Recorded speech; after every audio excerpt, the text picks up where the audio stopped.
मेरा नाम निकिता है। मैं अपने पापा की इकलौती बेटी थी और मम्मी की सांसों की वजह और सबसे बढ़कर एक ऐसे घर की रौनक थी जहां सिर्फ हंसी गूंजती थी।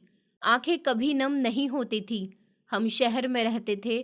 पापा का प्रॉपर्टी का बिजनेस था और हमारी जिंदगी में कभी किसी चीज की कमी नहीं रही थी। स्कूल से लेकर हर शौक तक पापा ने मुझे पलकों पर बिठाया था। मेरी मम्मी तो जैसे मेरा साया थी। हर बात मेरी, हर फिक्र मेरी। मेरे बीए का सेकंड ईयर चल रहा था। हर दिन एक नई उम्मीद के साथ खिलता था। वो दिन भी एक मामूली सा दिन था। मम्मी और पापा दवाई लेने के लिए अस्पताल जा रहे थे। मैं कॉलेज में थी जब फोन आया। पहले पहले तो समझ नहीं आया क्योंकि आवाज़ धुंधली थी। फिर किसी ने कहा कि आपके पेरेंट्स का एक्सीडेंट हो गया है। फौरन अस्पताल पहुंच गई। मैंने ज़मीन पर गिरती हुई आवाज़ों को समेटते हुए खुद को संभाला था। रिक्शा लिया और दौड़ती हुई अस्पताल पहुंची थी। वहां पहुंचकर मेरी जिंदगी का पहला जख्म मेरे सीने पर चुभा था। पापा का शरीर सफेद चादर से ढका हुआ था। वो जा चुके थे। मेरी आवाज हलक में अटक गई थी। हाथ कांप रहे थे, जैसे किसी ने मेरी आत्मा छीन ली हो। नहीं पापा, मैं जोर से चिल्लाई थी। आप नहीं जा सकते। मैं रोती रही, मगर कोई जवाब नहीं आया। मम्मी आईसीयू में एडमिट थी। सर पर गहरी चोट लगी थी। डॉक्टर ने मुझे अलग ले जाकर कहा कि बेटा, उनके दिमाग पर बहुत गहरा असर हुआ है। सिर्फ प्रार्थना करो, अब दवाई की नहीं दुआ की ज़रूरत है। मैं दिन रात उनके पास बैठी रही, प्रार्थना करती रही।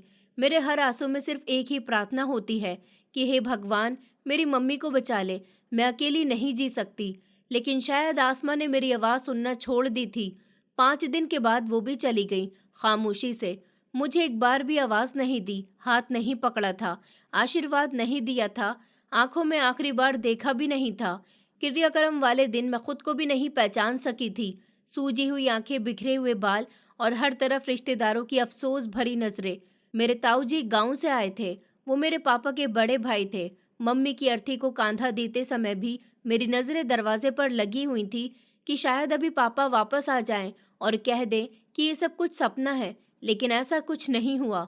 ताऊजी ने मेरे कंधे पर हाथ रखा और कहने लगे कि बेटी, तुम यहाँ अकेली कैसे रहोगी? मेरे पास कोई और रास्ता नहीं था।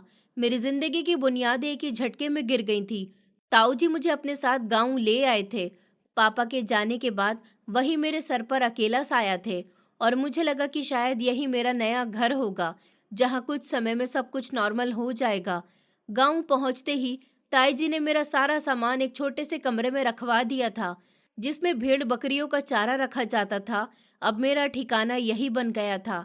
ताई जी ने पहले शब्द कहे कि कमरा साफ सुथरा रखना। मैं खामोश रही क्योंकि कुछ कहना बेकार था। मैं जानती थी कि ये उनका घर है और मैं अब उनकी मर्जी की पाबंद हूँ। अगले दिन सुबह जल्दी उठने पर ताई जी ने मुझे किचन में काम करने को कहा था। कहने लगी कि आटा गूंथ लो, सब्जी पकने रख दो। मेरी कमर में दर्द है। अब सब कुछ मैंने ही किया था। आटा गूंथ लिया था, सब्जी भी बना ली थी। मुझे तो बस खामोशी से दिन गुजारने थे। कुछ दिनों बाद जब हालात थोड़े नॉर्मल हुए, मैंने ताऊजी से कहा कि मैं अपनी पढ़ाई जारी रखना चाहती हूँ। आपकी इजाज़त हो तो मैं प्राइवेट फॉर्म जमा कर दूंगी। ताऊजी ने अखबार पलटते हुए सर हिला दिया। कहने लगे कि बेटी, अगर तुझे पढ़ना है तो पढ़, पर शहर जाने का सोचना भी मत। यहाँ गांव में ही कुछ कर ले, हम तेरी मदद करेंगे। लेकिन ताई जी को जैसे ये बात पसंद नहीं आई थी। शाम को चूल्हा बुझाते समय ताई जी ने कहा कि कितनी पढ़ाई करेगी? तेरे पिता ने पढ़ा लिया, बस बहुत है। अब काम सीख। पढ़ाई करने से ना रोटी मिलती है ना इज्जत। मैंने धीरे से कहा, पर मैं नौकरी करने के काबिल बनना चाहती हूँ। ताई जी ने कुछ लम्हे में कहा, ये घर पढ़ने की जगह नहीं है, काम करने की जगह है। सुबह सवेरे उठना, झाड़ू देना, पानी भरना, ये सब सीख। अगले दिन मैंने गांव की सविता मासी के बेटे से प्राइवेट फॉर्म मंगवाया और ताई जी से पैसे लिए। ताई जी को जैसे आग लग गई हो। कहने लगी कि अभी से पैसे मांगने लग गई है। मुफ्त की रोटी खाकर अब पैसे भी खींचने लगी है। मैंने कुछ नहीं कहा, फॉर्म भरकर वापस भेज दिया। मुझे पता था कि ताई जी को मेरा पढ़ना बहुत खटकता है। घर में सब कुछ ढंग से चलता रहा, मगर मेरे हिस्से का काम बढ़ता जा रहा था। ताई जी ने मुझे घर के हर काम में लगा दिया था। अवंतिका, उनकी बड़ी बेटी जो मेरी उम्र की ही थी, हर समय मोबाइल पर लगी रहती थी। अगर मैं थोड़ा सा सुस्त हो जाती तो ताई जी फौरन कहती कि तू कोई राजकुमारी नहीं है जो कोई काम नहीं करेगी। दोपहर के समय जब सब खाने में बिजी होते थे तो मैं पीछे बैठकर बचा हुआ खाना खाया करती थी। एक दिन जब खाना खत्म हो गया, मैंने खाली रोटी पर अचार डाला तो अवंतिका ने मुझे चुभती हुई नजरों से देखा और कहने लगी कि तुम्हारी माँ जिंदा होती तो उन्हें भी मैं वही बचा हुआ खाना देती। उसकी बात सुनकर मेरे हाथ रुक गए। मैं उसे कोई जवाब न दे सकी। चुपचाप खाना खत्म किया और बर्तन धोने में लग गई थी। एक दिन मेरे स्कूल का पुराना दोस्त ऋषभ रास्ते में मिल गया। उसने पूछा कि निकिता, तुम्हारा फॉर्म जमा हो गया है, परीक्षा की तैयारी कैसी जा रही है? मैंने मामूली सा जवाब दिया कि हाँ, फॉर्म जमा हो गया, बस पढ़ाई थोड़ी मुश्किल है। यहाँ घर आकर मैंने जिक्र तक नहीं किया था, मगर शाम को ताई जी ने अजीब शब्दों में पूछा कि वो लड़का कौन था जो रास्ते में तुमसे बात कर रहा था। मैं हैरान रह गई। मैंने कहा, कौन वो मेरा पुराना क्लास फेलो था, बस अचानक मिल गया था। ताई जी कहने लगी कि यहाँ गांव में लोग जुबान से ज्यादा आंखें रखते हैं। आइंदा किसी अनजान लड़के से बात मत करना, वरना जुबान काट दूंगी तुम्हारी। उस दिन मुझे पहली बार महसूस हुआ था कि मैं सिर्फ अनाथ नहीं रही, अब मैं शक की निगाहों में पलने वाली लड़की भी बन चुकी हूँ। एक दिन शाम को मैंने अपने लिए एक पुराना सूट निकाल लिया था, जिसे मम्मी ने आखिरी बार मेरे लिए सिलवाया था। मैं उसे पहनकर बैठी ही थी। अवंतिका कहने लगी कि शहर वाली चालाकी यहाँ मत चलाना, हमें मत दिखाना ये नज़ाकतें। मैंने पलटकर कुछ नहीं कहा, बस अंदर जाकर वो सूट दोबारा रख दिया था। उसी शाम ताऊ जी किसी ज़रूरी काम से दूसरे शहर चले गए थे। जाते हुए उन्होंने कहा था कि बेटी, अपना ध्यान रखना, अगर कुछ चाहिए हो तो मुझे फ़ोन कर देना। लेकिन फ़ोन मेरे पास कहाँ था, और ताई जी के होते हुए कोई चीज़ मांगने की ज़रूरत मैं कैसे कर सकती थी। ताऊ जी के जाते ही ताई जी के शब्द सख्त और कड़क हो गए थे। सुबह जल्दी उठना, नाश्ता बनाना, बर्तन धोना, अवंतिका के कपड़े धोना, सब कुछ मेरे जिम्मे लगा दिया गया था। एक दिन जब मैं अवंतिका की यूनिफॉर्म पर प्रेस करते करते थक गई, ताई जी चिल्ला उठी। कहने लगी कि काम करने आई है, यह शहर की राजकुमारी बनने के लिए। मैंने कहा, थोड़ा आराम कर लेती हूँ ताई जी, फिर कोई काम कर लूंगी।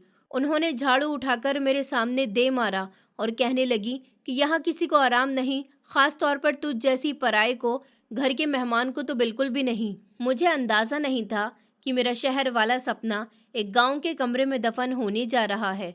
ताऊ जी 3 हफ्ते बाद वापस आए थे। उनके चेहरे पर थकन थी और फिक्र साफ नजर आ रही थी। आते ही उन्होंने सब घर वालों को कमरे में बुलाया। मैं भी चुपचाप एक कोने में बैठ गई थी। वो काफी देर तक खामोश बैठे रहे, फिर आह भरकर बोले कि मेरा कारोबार डूब गया, दुबई में हालात बहुत खराब हो गए हैं। ताई जी ने फौरन अपने मुंह पर हाथ रख लिया और कहने लगी कि भगवान हम पर रहम करे, सब कुछ तो आपने अपने कारोबार पर लगा दिया था। ताऊ जी ने मेरी तरफ देखा और नरमी से बोले, बेटी, तुम्हारे पापा ने जो शहर में घर बनाया था वो अभी तक हमारे नाम पर है। अगर वो घर बेच दें तो शायद कुछ कर्जा उतर जाएगा।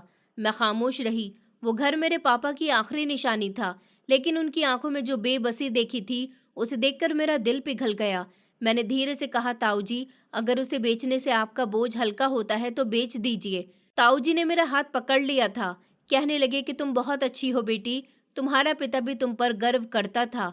अगले ही हफ्ते कागज तैयार हो गए थे। शहर से खरीदार आ रहे थे। मुझे एक बार भी घर ले जाकर नहीं दिखाया गया। सौदा वहीं पर बैठकर तय हो गया था। मैंने डॉक्यूमेंट पर सिग्नेचर कर दिए थे और ताऊ जी ने रकम ले ली थी। उन्होंने कहा कि मैं सब संभाल लूंगा, फिक्र मत करो।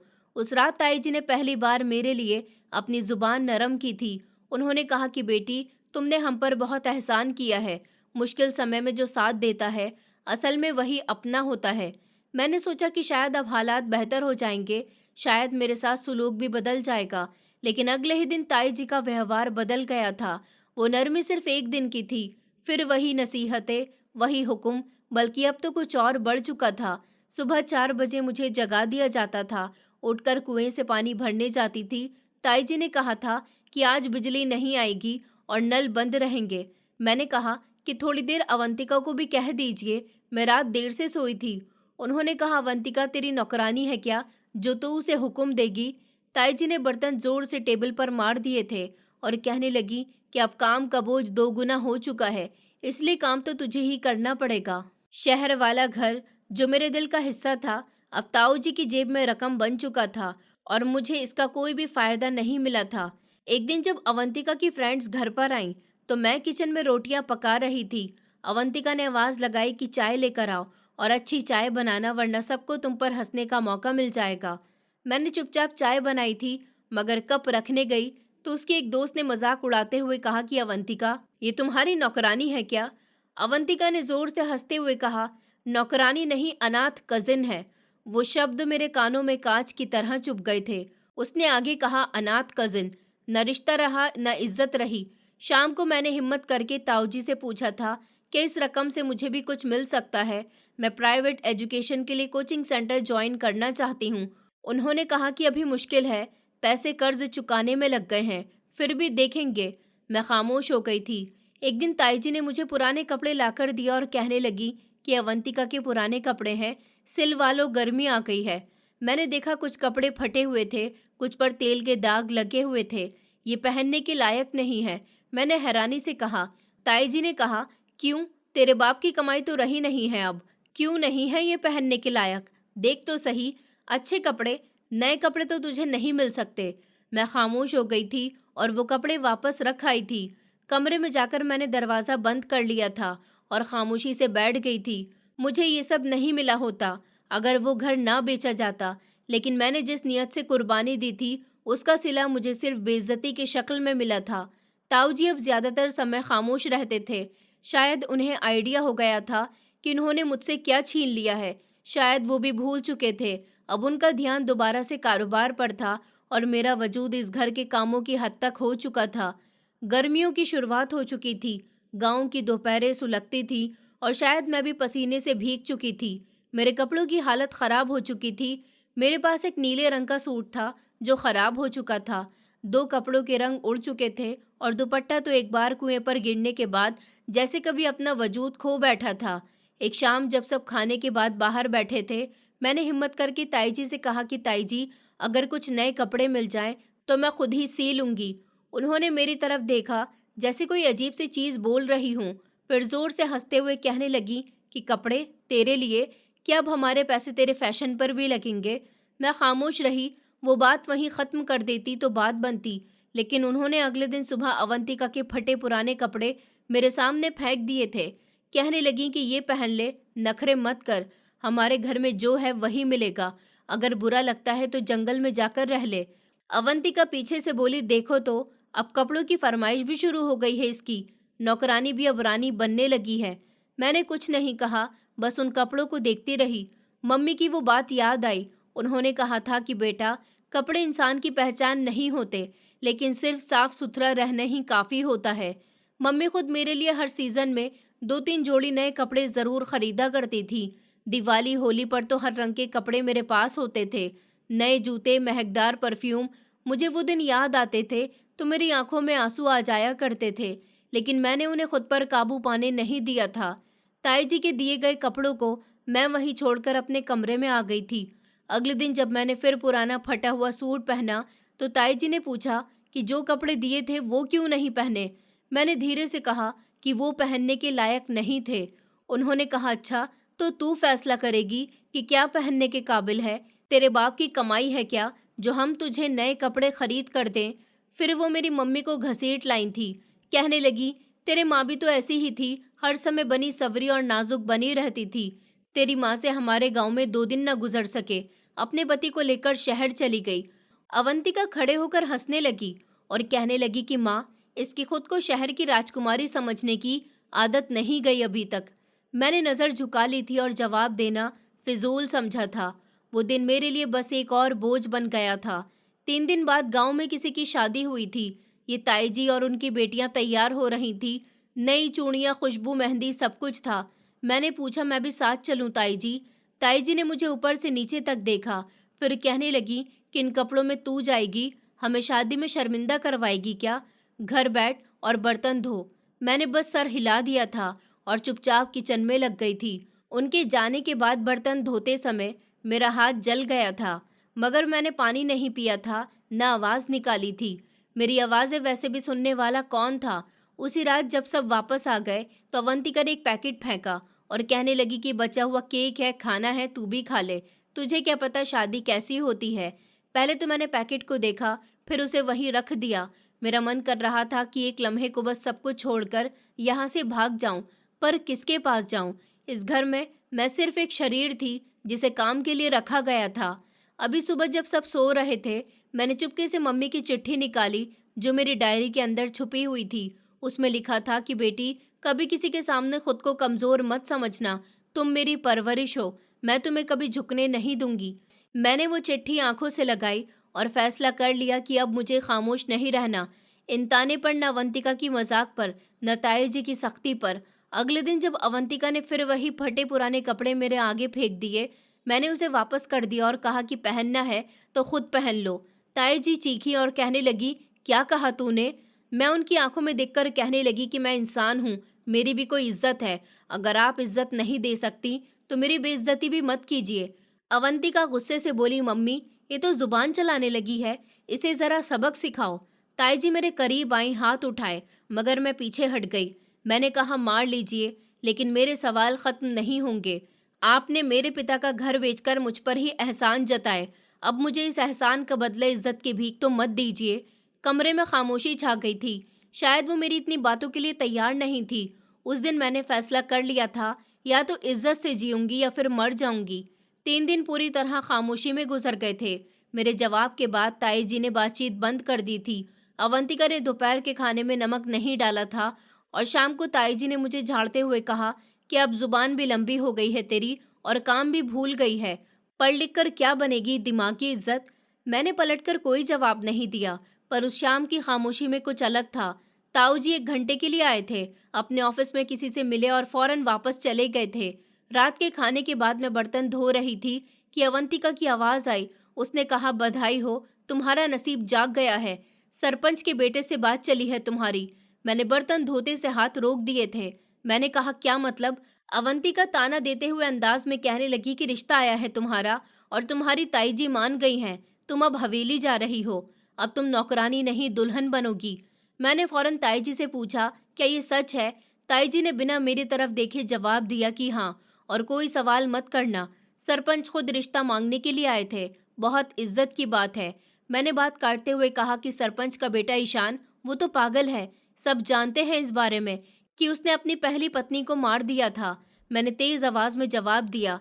ताई जी कहने लगी कि जुबान संभाल कर बात कर, उसकी पत्नी कमजोर थी, मर गई, और तू कौन होती है फैसला करने वाली? मैंने ताऊ जी के बेटे भैया जी से बात करने का फैसला कर लिया था।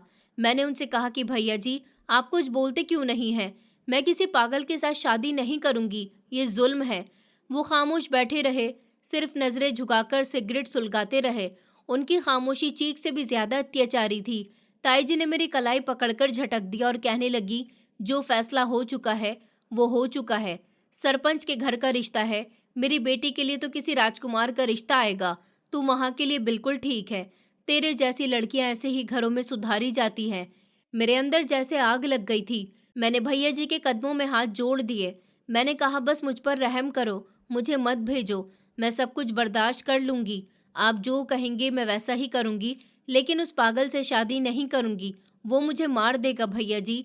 भैया जी ने एक लम्हे के लिए मेरी तरफ देखा, फिर नजरें चुरा ली और ताई जी ने फौरन कहा कि इतनी रिक्वेस्ट तो किसी ने तुझसे शादी के लिए भी नहीं की होगी जितना तू हमारे सामने गिरी जा रही है। उस रात मेरी चप्पल बाहर रह गई थी। कमरे में वापस गई तो ताई जी मेरे पीछे आई, कहने लगी कि तू भागने के सपने देख रही है, और फिर उन्होंने दरवाजा बंद करके मुझे बेड के पाए से बांध दिया था। कहने लगी कि अब देखती हूँ कौन बचाता है तुझे। मैं चीखना चाहती थी पर आवाज बंद हो गई थी। हाथ भी बंधे हुए थे, पैर सुन्न हो रहे थे। बाहर दरवाजे के पीछे अवंतिका और उसकी छोटी बहन की हंसी की आवाज आ रही थी। वो कह रही थी कि कल दुल्हन बनेगी और आज कैदी है। किसी फिल्मी सीन की तरह लग रहा है ना? उनकी बातें सुनकर मेरी सांसें तेज हो गई थी। मैंने खामोशी से छत की तरफ देखा। वहां कुछ भी नहीं था, न कोई उम्मीद थी, न प्रार्थना थी। सुबह ताई जी ने दरवाजा खोला, कहने लगी कि उठ जा, आज तेरी शादी है, हवेली चलना है, वहां पर सब तैयारी हो चुकी है। मैंने कांपते हुए कहा कि मुझे नहीं जाना। तो उन्होंने कहा, तुम मर जा, पर इनकार नहीं होगा। अवंतिका ने लाल कपड़े मेरे हाथ में दिए और कहने लगी, ये पहन ले, अभी के बाद तुझे ये भी नसीब नहीं होगा। मैं नहाई भी नहीं, बाल भी नहीं खोले, बस कपड़े पहन लिए थे। मुझे हवेली ले जाया गया। मैं गाड़ी के शीशे से बाहर देखती रही। रास्ते का एक एक मोड़ लग रहा था जैसे जिंदगी का दरवाजा बंद हो रहा है।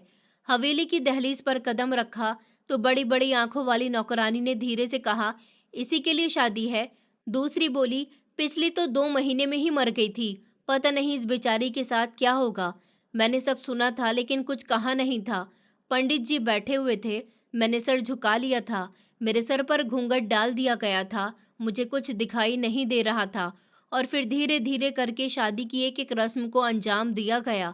मैंने दिल बंद करके होठ सिकोड़ कर सारी रस्में करवा ली थी। ताई जी ने दूर खड़े होकर तसल्ली से देखा, जैसे कोई सौदा पूरा हो चुका हो। मुझे नहीं पता था कि आज मेरी शादी है या मौत का दिन। शादी के बाद मुझे फौरन अंदर ले जाया गया। बड़ा सा कमरा था जिसमें हर तरफ लाल और गोल्डन कलर पेंट था। दीवारों पर पुरानी तस्वीरें लटकी हुई थी और बीच में पड़ा हुआ भारी सा बेड था। कालीन इतना मुलायम था कि पांव धंसने लगे थे, लेकिन मेरे अंदर की जमीन सख्त और डर से भरी हुई थी। नौकरानी ने आकर कहा कि बीबी जी, आपका कमरा यही है, ईशान भैया थोड़ी देर में आते होंगे। फिर वो दरवाज़ा बंद करके चली गई। मैंने इधर उधर नज़र दौड़ाई। कमरे में एक तरफ लकड़ी की अलमारी थी जिस पर कुछ परफ्यूम की बोतलें और किताबें रखी हुई थी। दूसरी तरफ छोटा सा टेबल था जिस पर एक फ़ोटो रखी हुई थी, शायद किसी बुजुर्ग की थी।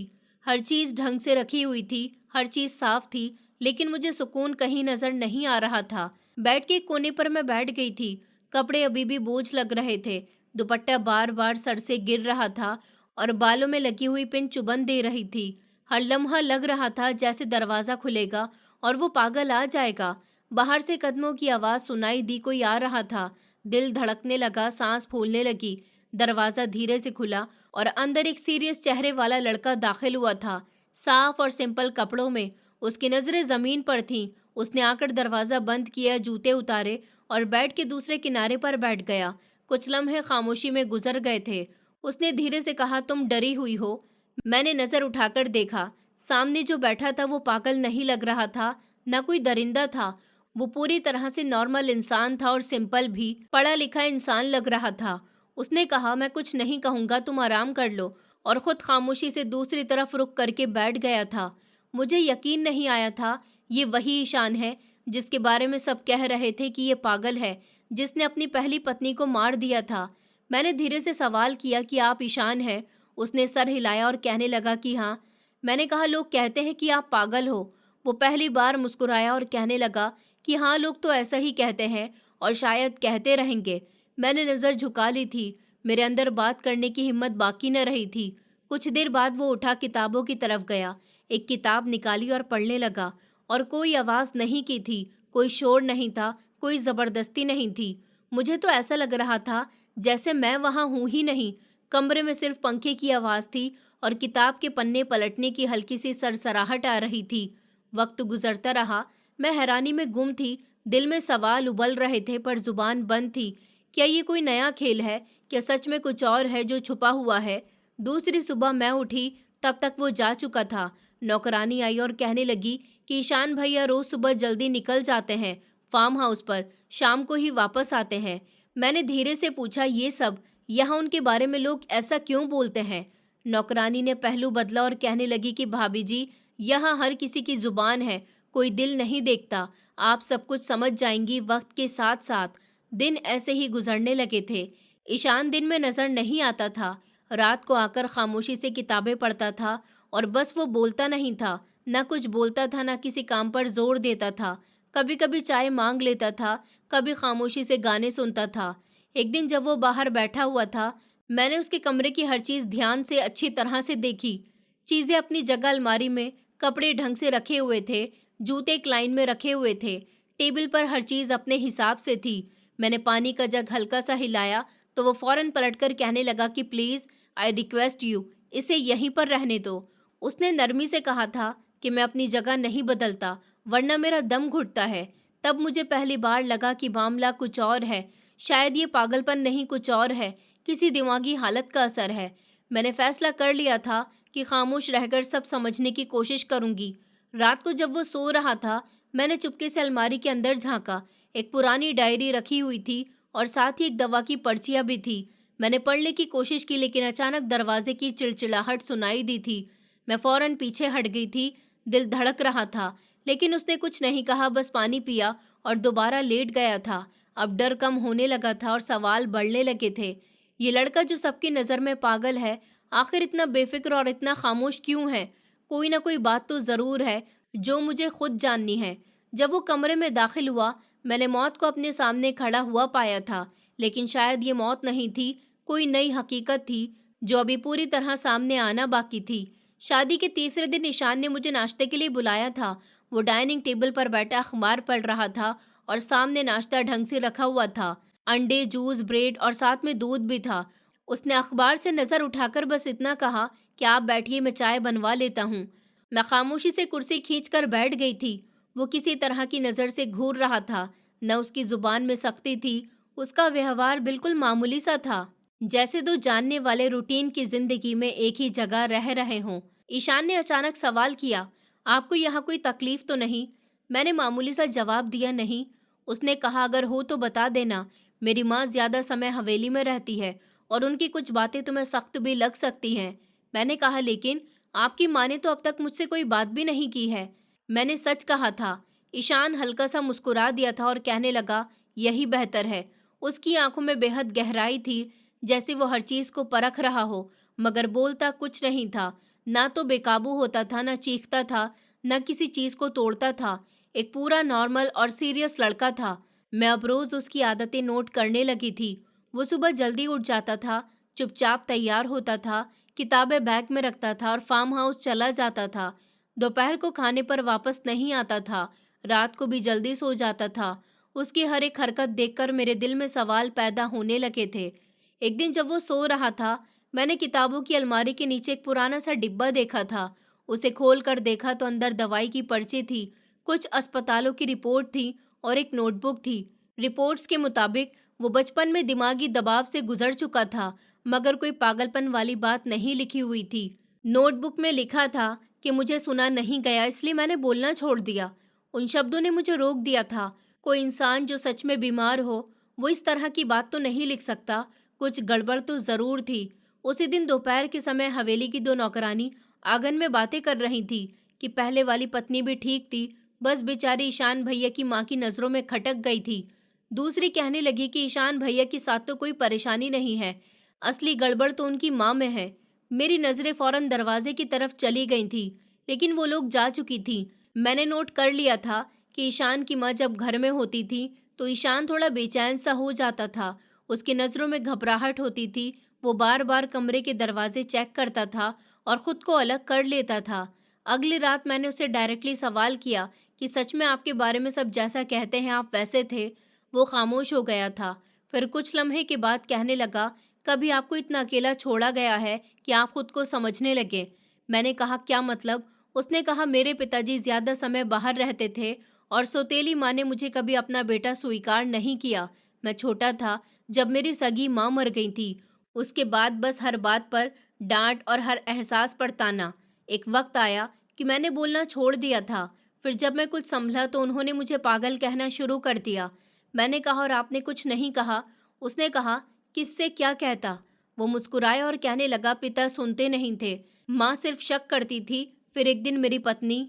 वो रुक गया। मैंने कहा, क्या हुआ?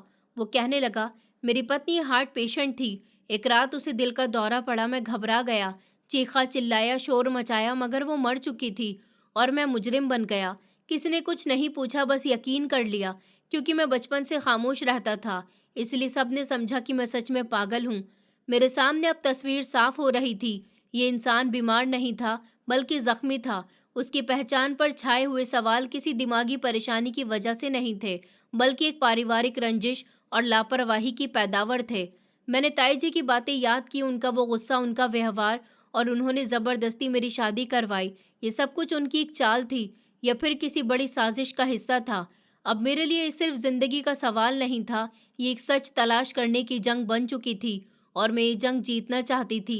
ईशान के लिए, अपने लिए और उन सबके लिए जिन्हें खामोशी ने मुजरिम बना दिया था। ईशान की बातों के बाद मेरे दिमाग में कई दरवाजे खुलने लगे थे, लेकिन हर दरवाजे के पीछे एक नया अंधेरा खड़ा हुआ था। सौतेली माँ का जिक्र बार बार आता और हर बार ईशान की आंखों में एक साया सा छा जाता था। वो इसके बारे में ज्यादा कुछ नहीं कहता था, लेकिन उसके व्यवहार से साफ जाहिर था कि कुछ छुपा हुआ है। मैंने फैसला कर लिया था कि खुद ही जानना होगा कि आखिर क्या बात है। अगली सुबह ईशान फार्म हाउस गया और उसकी सौतेली माँ हवेली में नहीं थी। मैं नौकरानी गौरी के पास गई, जो बरसों से यहाँ पर काम कर रही थी। मैंने कहा, गौरी, ईशान साहब की सगी माँ कैसी थी? उसने झिझकते हुए मेरी तरफ देखा, फिर धीरे से कहने लगी कि ईशान साहब की असली माँ बहुत प्यारी थी, नरम व्यवहार की थी। जब उनकी मौत हुई थी तो ईशान साहब 7 साल के थे। उसके बाद सब कुछ बदल गया। मैंने कहा, क्या बदल गया? कहा कि सरपंच जी ने दूसरी शादी कर ली। ईशान साहब को अलग कमरे में शिफ्ट कर दिया गया। न कपड़े, न खाना, न प्यार, सब कुछ सिर्फ नई पत्नी और उनकी सहूलियत के लिए होने लगा था। सरपंच जी कुछ नहीं बोलते थे, वो तो अपने कारोबार में और गांव के फैसलों में बिजी रहते थे। और ईशान साहब खामोश होते गए। वो पढ़ाई में बहुत अच्छे थे, लेकिन जब भी कुछ अच्छा करते थे, उनकी माँ कुछ न कुछ कहकर उन्हें सजा दिलवा देती थी। कहती थी कि ये जिद्दी है, बदतमीज है, पागल हो गया है। नौकरानी की बात सुनकर मेरे अंदर कुछ टूटा था। मैंने अगला सवाल किया, ईशान की पहली पत्नी जो मर गई है, क्या वो सच में हार्ट पेशेंट थी? गौरी ने इधर उधर देखकर धीरे से कहा, भाभी जी, कुछ लोग कहते हैं कि उसकी दवाई में गड़बड़ की गई थी और वो दवा उन्हें ईशान साहब की माँ सरपंचनी ने लाकर दी थी। किसी ने शक नहीं किया उन पर, और शक करता भी तो कौन? वो तो सबको कंट्रोल करती हैं, नौकरों पर चिल्लाती हैं और ईशान साहब को तो जैसे दुश्मन समझती हैं। मैंने कहा, क्यों? उसने बताया, क्योंकि वो चाहती थी कि सरपंच जी की सारी जायदाद उनके अपने बेटे के नाम हो जाए, जो बाद में पैदा हुआ था। अब मेरी आंखों के सामने सब कुछ साफ हो रहा था। सौतेली माँ का असली मकसद जायदाद पर कब्जा करना था और ईशान जो असली वारिस था, उसे पागल साबित करके कोने में फेंक देना था। ये एक पूरी प्लानिंग थी। उसी दिन दोपहर को ईशान घर आया, काफी खामोश था। मैंने नोट किया था कि वो बार बार अपने कमरे के दरवाजे को चेक कर रहा था, किताबों को जगह से हटाकर वापस रख रहा था, जैसे कुछ गुम गया हो। मैंने कहा, आप कुछ ढूंढ रहे हैं? उसने कहा कि हाँ, मेरी एक डायरी कल रात से नहीं मिल रही है। यहाँ टेबल पर रखी हुई थी, मगर अब नहीं है। मैंने कहा, आपकी माँ कमरे में आई थी? हाँ, सुबह कह रही थी कि सफाई करवाने के लिए आई हूँ, लेकिन सफाई तो नौकरानी करती है। मैं जान गई थी कि डायरी उसके हाथ लग चुकी है। वो जो ईशान की दिमागी कंडीशन, उसके जज्बात के अंदर की सच्चाइयाँ बयां करती थी, अब शायद उसके खिलाफ एक और हथियार बनने वाली है। शाम को जब सब लोग बैठे थे, मैंने देखा कि सरपंच जी लाउंज में बैठे हुए थे, किसी फाइल पर सिग्नेचर कर रहे थे। उनकी पत्नी उनके करीबी बैठी हुई कुछ समझा रही थी, कह रही थी कि प्रॉपर्टी के नए कागजात हैं। ईशान तब फार्म हाउस में बिजी रहता है, हम छोटे बेटे के नाम सब कुछ करवा देते हैं। वो बड़े आराम से बोल रही थी। सरपंच जी ने पूछा, क्या तुमने ईशान की मर्जी ली है? उसने कहा, अरे वो कब इन चीज़ों में पड़ता है, खामोश रहता है, उसे कोई फर्क नहीं पड़ता। मैंने खामोशी से सब कुछ सुन लिया था, लेकिन दिल में तूफान उठने लगा था। अगला कदम क्या होगा? अब ईशान के कैरेक्टर पर एक और वार होने वाला था। रात को जब हम दोनों कमरे में थे, मैंने धीरे से कहा कि आपकी डायरी मुझे एक दिन के लिए दे दीजिए। उसने कहा, क्यों? मैंने कहा, क्योंकि मुझे कुछ पन्ने लिखने हैं। मैं समझती हूँ कि अब वक्त आ गया है कि आपकी खामोशी खत्म हो। वो पहले तो हिचकिचाया, फिर सर हिला दिया, फिर कहने लगा, लेकिन मेरे ख्याल से वो अब गुम हो चुकी है। मैंने कहा, तो अब हमें उसे वापस लेना होगा, क्योंकि जो कुछ आपने उसमें लिखा है वो सिर्फ आपका सच नहीं है, वो उस साजिश का आईना है जो आपके खिलाफ चल रही है। उसने कहा, क्या मतलब? मैंने कहा, ईशान आपको पागल किसी बीमारी ने नहीं बनाया, बल्कि ये इल्ज़ाम था, एक प्लानिंग थी। वो कुछ देर खामोश रहा, फिर बोला, मुझे शक था, लेकिन मैंने कभी खुद को इस काबिल नहीं समझा था कि सच्चाई के पीछे जाऊं। मैंने कहा, लेकिन अब समय आ चुका है, हम दोनों जाएंगे और अब आपको खामोश नहीं रहना होगा, क्योंकि ईशान के दुख के पीछे एक राज था जो अब मेरे सामने खुलने वाला था। पिछले कई दिनों की बातें, नौकरानियों की चर्चाएं, सौतेली माँ के शब्द और ईशान की वो खामोश डायरी, सब मेरे दिल में एक फैसला बन चुके थे। अब समय था कि सच्चाई को जुबान दी जाए। मैंने सरपंच जी से मुलाकात की। वो हवेली के पुराने हिस्से में बैठे हुए थे, कागजात ठीक कर रहे थे। मैंने कहा, पिताजी, मुझे आपसे कुछ बात करनी है, जो कि बहुत ज़रूरी है। उन्होंने चौंक कर मेरी तरफ देखा, कहने लगे कि हाँ बहू, बोलो। मैंने कहा, ईशान का जो इलाज हो रहा है वो असल में उसे और ज़्यादा नुकसान पहुंचा रहा है। मैंने उसके नुस्खे एक न्यूरोलॉजिस्ट को दिखाए हैं। शहर में डॉक्टर ने कहा है कि वो दवा उसके लिए ठीक नहीं है, उसके दिमाग को खराब कर रही है, ना कि उसे बेहतर कर रही है। सरपंच जी ने कुछ लम्हे मेरी तरफ देखा, फिर गहरी सांस ली और कहने लगे कि ये दवाइयाँ उसकी माँ ही लेकर आती है, मैंने कभी चेक नहीं की है। मैंने कहा, आपको चेक करनी चाहिए थी, क्योंकि ईशान को पागल साबित करना एक साजिश का हिस्सा है, जिसके पीछे उसकी सौतेली माँ है। वो चाहती हैं कि ईशान की सारी जायदाद अपने बेटे के नाम हो जाए। मेरी बात सुनकर सरपंच जी खामोश हो गए थे। मैंने उनके सामने डायरी रखी, रिपोर्ट्स रख दी और कहा कि आप चाहते हैं कि आपके बेटे की जिंदगी बर्बाद हो या उसकी हकीकत सामने आए। उसी शाम ईशान के लिए एक नया थेरेपिस्ट बुलाया गया जो शहर से आया था। मुलाकात मामूली थी, लेकिन उसकी बातचीत ने ही अंदाजा लगा लिया था कि ईशान सिर्फ डिप्रेशन का शिकार है। उसे लगातार दी जा रही दवाइयों की नहीं, बल्कि हमदर्दी और केयर की ज़रूरत है। उसे रोज़ सादा सी मैनेजमेंट थेरेपी दी जाए। 5-6 महीने में पूरी तरह से उसका दिमाग ठिकाने पर आ जाएगा। डॉक्टर ने ऐसा कहा तो सरपंच जी ने उसी रात पहली बार मेरे सर पर हाथ रखा और कहने लगे कि बहू, तुमने मेरी आंखें खोल दी। अगले दिन जब ईशान थेरेपी के बाद कमरे में वापस आया तो उसके चेहरे पर हल्की सी मुस्कुराहट थी। कहने लगा, काफी दिनों के बाद किसी ने मुझसे मेरे हाल पूछे हैं, बिना कुछ कहे सिर्फ मेरी बात सुनी है। मैंने कहा, अब ये तुम्हारा रूटीन होगा। उसने कहा, तुम्हें पता है, जब तुम पहली बार आई थी मुझे लगा तुम भी बाकियों के जैसी होगी, मगर अब ख्याल बदल गया है। अब लगता है शायद तुम भी वही हो जिसे मैं बरसों से जानना चाहता था। उस दिन मैंने थेरेपिस्ट के कहने के मुताबिक ईशान के रोजमर्रा के कामों में बदलाव लाना शुरू कर दिया था। उसकी अलमारी की चीज ढंग से रखना, उसकी किताबें एक अंदाज में लगाना, उसका नाश्ता रोज ठीक समय पर रखना। धीरे धीरे वो बदलने लगा था। उसकी आवाज में ठहराव आ गया था, उसकी नजरें सीधी होने लगी थी। वो मुझसे छोटे छोटे सवाल पूछता था। कहता था कि आप कौन सी किताब पढ़ रही हो, या आज बारिश होगी या नहीं। इन छोटे सवालों में वो कॉन्फिडेंस छुपा हुआ होता था जो उसके अंदर पलने लगा था। एक दिन वो मेरे करीब आया और कहने लगा, तुम अगर इजाज़त दो तो मैं तुम्हें अपनी डायरी दोबारा लिखने दूं। मैंने कहा, हाँ, लेकिन इस बार आखिरी पन्ने पर सिर्फ तुम्हारी जीत लिखनी चाहिए। इस बदलाव के साथ ही हवेली का माहौल भी बदलने लगा था। सरपंच जी अब ईशान के साथ वक्त गुजारने लगे थे। एक दिन उन्होंने अपने दूसरे बेटे के लिए एक अलग जमीन खरीदी और कहा कि ये तुम्हारा हिस्सा नहीं, तुम्हारा हक है, अपनी मेहनत से बना। ईशान का हक उसके पिता की अमानत है। ये सुनकर सौतेली माँ के चेहरे का रंग उड़ गया था। अगले दिन वो मुझे अपने आमने सामने मिली और जहर भरे शब्दों में कहने लगी कि तुमने मेरे पूरे सालों की मेहनत बर्बाद कर दी है। मैंने सिर्फ इतना कहा कि नहीं, मैंने सिर्फ बंद दरवाजे खोले हैं जिनके पीछे आपने एक जिंदा इंसान को दफन कर दिया था। ईशान अब पूरी तरह बदल चुका था। वो ज्यादा बात करता था, छोटी बातों पर एडवाइस देता था, यहाँ तक कि नौकरानी को भी हुक्म दिया करता था जो पहले सिर्फ उससे डरती थी।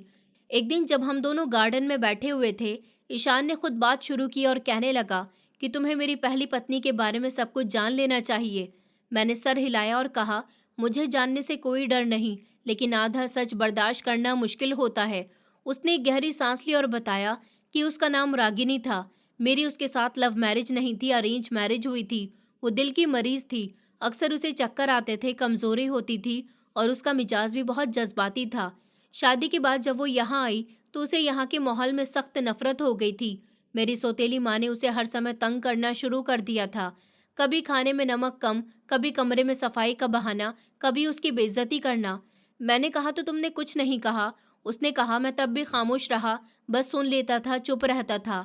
रागिनी बार बार कहती थी कि वो वापस जाना चाहती है। मैं समझता रहा कि शायद वक्त के साथ साथ सब कुछ ठीक हो जाएगा। और फिर एक रात उसे दिल का दौरा पड़ा। मैं चीखा, मदद के लिए बुलाया, लेकिन तब तक वो दम तोड़ चुकी थी और सुबह तक खबर पूरे गांव में फैल चुकी थी कि मैंने अपनी पत्नी को मार दिया। मेरी सौतेली माँ ने सबसे पहले कहा था कि पागल था, उसे मैं मार दिया होगा, और किसी ने सवाल नहीं किया। उसका पोस्टमार्टम हुआ। पोस्टमार्टम रिपोर्ट में मारने की वजह दिल का दौरा लिखा हुआ था, लेकिन किसी ने उस पर ध्यान नहीं दिया।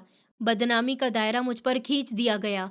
फिर मेरे इलाज की आड़ में उन्होंने मुझे बंद कमरे में रखा, दवाइयाँ देती रहीं। मुझे समझ ही नहीं आया कि मैं जिंदा हूँ या जुर्म की सजा काट रहा हूँ। मैं खामोशी से उसकी बातें सुन रही थी।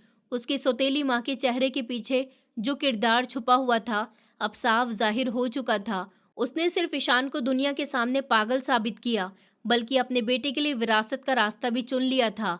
मैंने कहा, तुम्हारे पिता को इस बारे में पता था? उसने कहा कि पता नहीं, वो हमेशा मेरी सौतेली माँ की बात पर यकीन करते रहे। शायद वो भी समझते रहे कि मैं कमज़ोर दिमाग का हूँ। और अब तो सब बदल गया है। तुमने जो कुछ किया उसकी वजह से मैं ज़िंदगी में पहली बार खुद को जीता हुआ महसूस कर रहा हूँ। मैंने उसके कंधे पर हाथ रखा था और कहा था कि अभी भी समय है, सब कुछ वापस ले लो। वो हक जो तुम्हारा था, वो आवाज़ जो तुम्हारे अंदर दबा दी गई थी। अगली सुबह सरपंच जी ने खानदानी वकील को बुलाया। प्रॉपर्टी के कागज नए तरीके से तैयार करवाए गए थे। ईशान का हक उसे मिलने लगा था। सौतेली माँ ने सख्त रुकावट की थी, लेकिन इस बार सरपंच जी ने उनकी एक न सुनी थी और कहा था कि ईशान मेरा बेटा है और वो सब कुछ वापस पाएगा जो उससे छीना गया है। 2 दिन के बाद ईशान मेरे पास आया।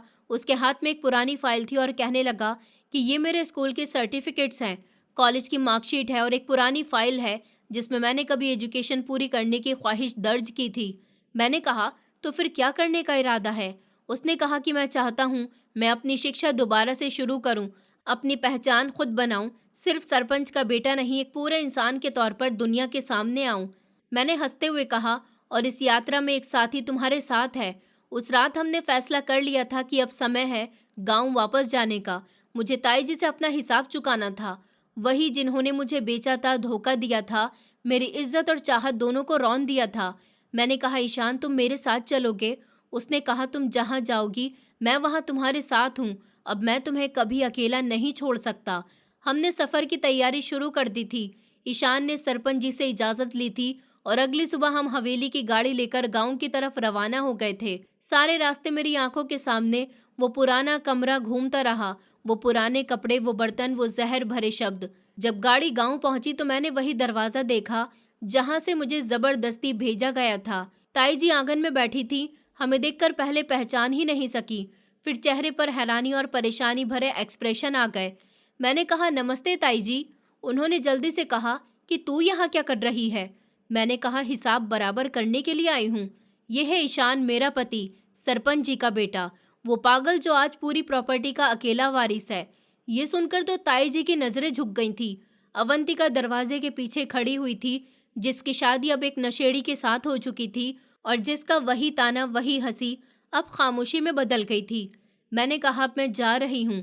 अपनी ताई जी को अपनी हकीकत का आईना दिखाने के लिए आई थी।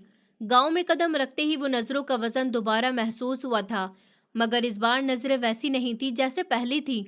हर तरफ चर्चा हो रही थी, मगर अब अंदाज बदला हुआ था। जो लोग पहले मुझे तरस की नजरों से देखते थे, वो अब हैरानी से मुझे और ईशान को देख रहे थे कि ये वही लड़का है, सरदार जी का बेटा। हाँ, वही लगता है जो पागल था, मगर पागल तो नहीं लगता। इसकी पत्नी तो देखो कितनी मजबूत लग रही है। हम जैसे जैसे गांव के रास्तों पर चल रहे थे, वैसे वैसे ही चर्चाओं की संख्या बढ़ती गई थी। अगले दिन फिर से हम ताई जी के घर पहुंचे। मैंने दरवाजा खटखटाया। कुछ लम्हे के बाद अवंतिका ने दरवाजा खोला। उसका चेहरा मुरझाया हुआ था, आंखों के नीचे काले घेरे थे और माथे पर फिक्र की लकीर थी। मैंने कहा, अवंतिका हम अंदर आ सकते हैं क्या? वो कुछ देर के लिए हिचकिचाई, फिर खामोशी से पीछे हट गई। मैं और ईशान अंदर आ गए थे। ताई जी चारपाई पर बैठी हुई थी। ईशान को देखकर जैसे उनकी सांसें रुक गई थी। उन्होंने जल्दी से खुद को संभाला और उठकर खड़ी हो गई थी। कहने लगी, ये क्या तमाशा है? तुम दोनों यहाँ क्यों आए हो? अभी तुम कल ही तो यहाँ पर आई थी, अब फिर आ गई हो। मैंने कहा, ताई जी तमाशा तो उस दिन हुआ था जब आपने मुझे एक पागल के नाम भेज दिया था। ईशान ने धीरे से सर झुकाकर कहा, नमस्ते ताई जी। ताई जी का चेहरा लाल होने लगा था। उन्होंने कहा कि हाँ हाँ, कल भी तुम हमें जलील करके गई थी। अरे हमने तो तुम्हारी भलाई ही चाही थी और सरपंच के बेटे के घर तुम्हारी शादी कर दी थी, तुम्हें इज्जत से विदा किया था। मैंने कहा, इज्जत से नहीं, आपने मुझे सौदा बनाकर भेजा था, लेकिन जिसे आप पागल समझती थी वो आज सरपंच की सारी जायदाद का इकलौता मालिक है और मेरा पति भी है। मेरा कॉन्फिडेंस देखकर अवंतिका ने मुंह फेर लिया था, जैसे सच उसे बर्दाश्त न हो रहा हो।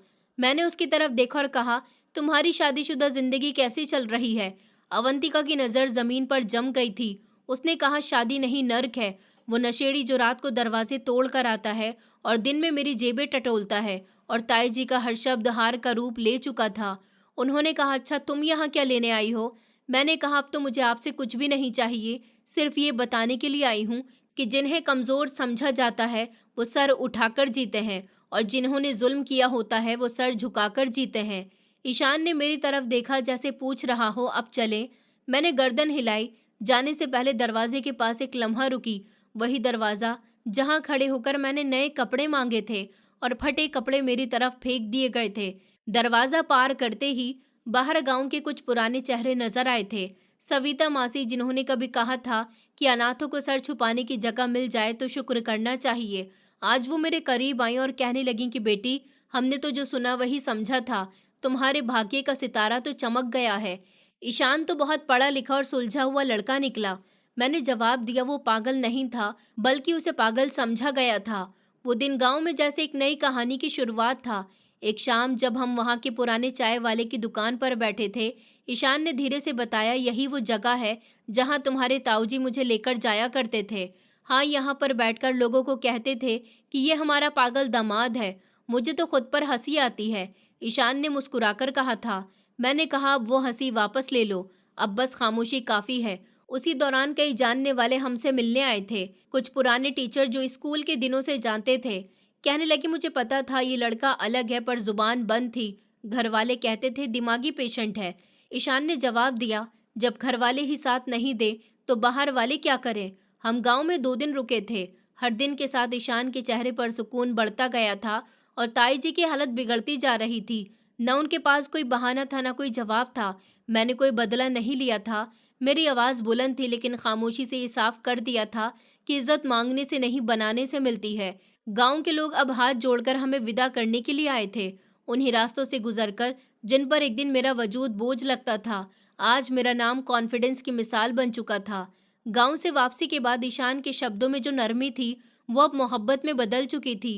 वो बहुत ही अलग नजर आने लगा था, सिर्फ मेरे लिए नहीं बल्कि अपने लिए भी। उसने शहर के अंदर के इलाके में एक छोटा सा साफ सुथरा घर किराए पर लिया था और उसका कहना था, अब हमें अलग सांस लेनी चाहिए, ऐसी जगह जहां हम सिर्फ अपनी मर्जी से जी सके, बिना किसी के साए के। हमने कुछ दिनों में वो छोटा सा घर एक प्यार भरा संसार बना लिया था।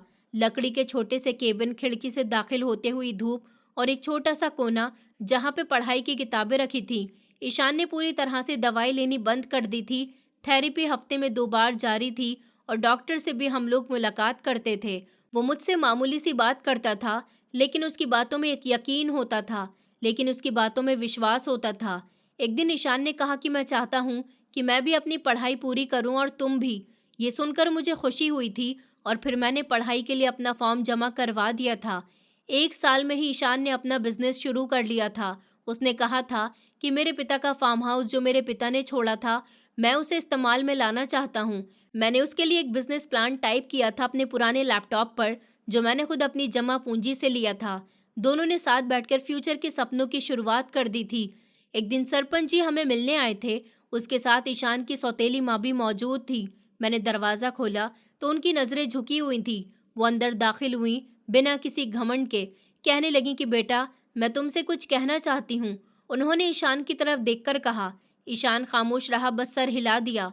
उन्होंने आगे कहा, बेटा, जो कुछ मैंने तुम्हारे साथ किया वो मेरा जुर्म था। मैंने सिर्फ अपना फ़ायदा देखा।